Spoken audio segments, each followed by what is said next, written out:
Hey, good afternoon. This is eNCA. We start with political news now and, also a labor matter involving the ANC.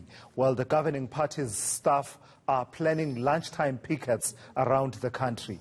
One of the organizers, Mandla Kwane, says they have salary issues dating back to 2018 and there are no discussions on when some of them will be paid. Firstly, we want to acknowledge that everyone is affected by the coronavirus, the pandemic itself, in terms of the financial standing of different institutions. And the ANC is not spared in that regard. And I must say to me that Comrade TG, when he spoke yesterday, he referred to the matter as though this is a new matter that came about as a result of the outbreak of the pandemic. And I must correct that. The issue of salaries in the ANC come as far as 2018.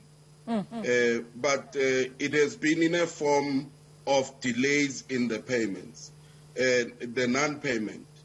This is the second time where effectively there is no payment at all. You will remember that there's been numerous complaints on the delays to say this month we're supposed to be paid by the end of the month, but that has not happened. And it would usually take about 10 days or less. But this time it is getting worse that we are close to the next payday and nothing has been said, nothing has been showing in our accounts. And that is what has led to, amongst other things, the resort to picket. All right, here's an update from eNCA senior reporter Barry Bateman, who is outside Luthuli House covering that story for us. Barry, the tagline, "A Better Life for All," has come to really characterize what the ANC is all about, even when it's being critiqued in terms of its record of delivery in government. It's always against that standard, that promise, that brand promise that says we will ensure, quote unquote, a better life for all. But clearly, there's no better life for these workers who work for the ANC across the country. Yeah, quite right, Luthuli. Without a hint of irony, it appears that the governing party manages its own affairs pretty similar to the way it manages the state coffers. They both appear to be empty and unable to provide for the people that they're supposed to. In this instance, we're talking about the workers of the ANC, the staff that are employed here at Luthuli House and throughout other branches in the country. We've arrived here. It's an hour before that picket is supposed to take place. It's a little bit quiet. The actual main gate just around the corner from me here, you're probably familiar with it, that's all closed up. We've seen a couple of vehicles come and go out of this entrance over here. There are some people around here, people very reluctant to speak to us. I suppose you've got that organisation protocol that's at play. People unwilling to say, provide any particular comment on their personal affairs, on whether they've been paid or not.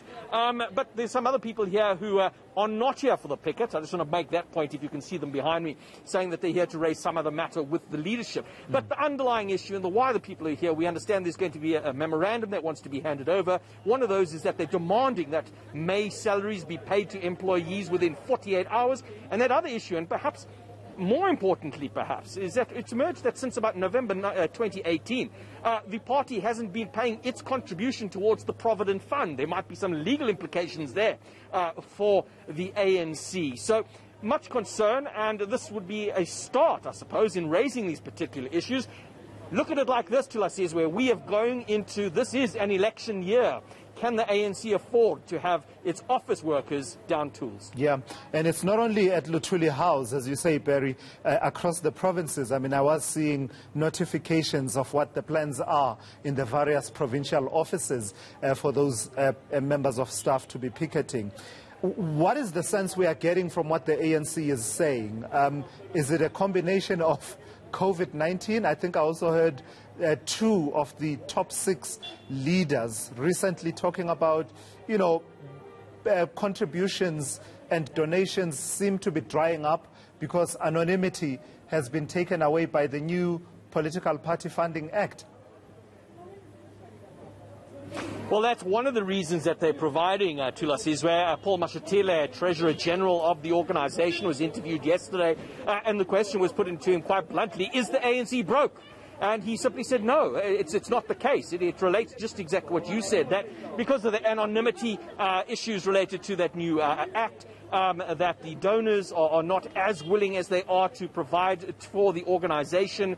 And that's some of the reasons why they're having a cash flow crisis, which is the way Mashatile had described it. But again, it certainly is difficult. You cannot it's almost inescapable to draw that parallel to what's happening in the organisation which it manages, as well as the country, which has experienced also, I suppose you can call it, cash flow challenges. So that's the version that we're getting from the ANC. They've been going to be given 48 hours to pay up that salary. Let's see if they can manage to source the funds within those that period. No, I don't know how I feel about that, just, Barry, between you and I don't know how I feel about that this anonymity factor was that important to people who were donating to the governing party, such that the moment it's said that you will now have to declare your donations and they will have to be public, they would simply stop funding. It just raises a lot of questions. One wonders whether the other political parties are facing a similar problem, such as the DA, the EFF, the UDM, and others. Are they facing a similar problem? Why is anonymity that important to people who've been donating to the party, such that, if you can't remain anonymous, then you'd rather not donate? I can understand a few would feel that way, but a critical mass of them feeling that way, I don't know. It raises a whole lot of questions for me. eNCA's Barry Bateman. Well, yeah, go ahead, Barry. I was just going to say, this is the party where big business players pay hundreds of thousands of rands to sit at the table for close proximity to the leadership. To claim now that anonymity is an issue and that they're unwilling to donate, it is a bit of a stretch to believe. Yeah, it's quite difficult. I mean, it takes us back to all sorts of scandals.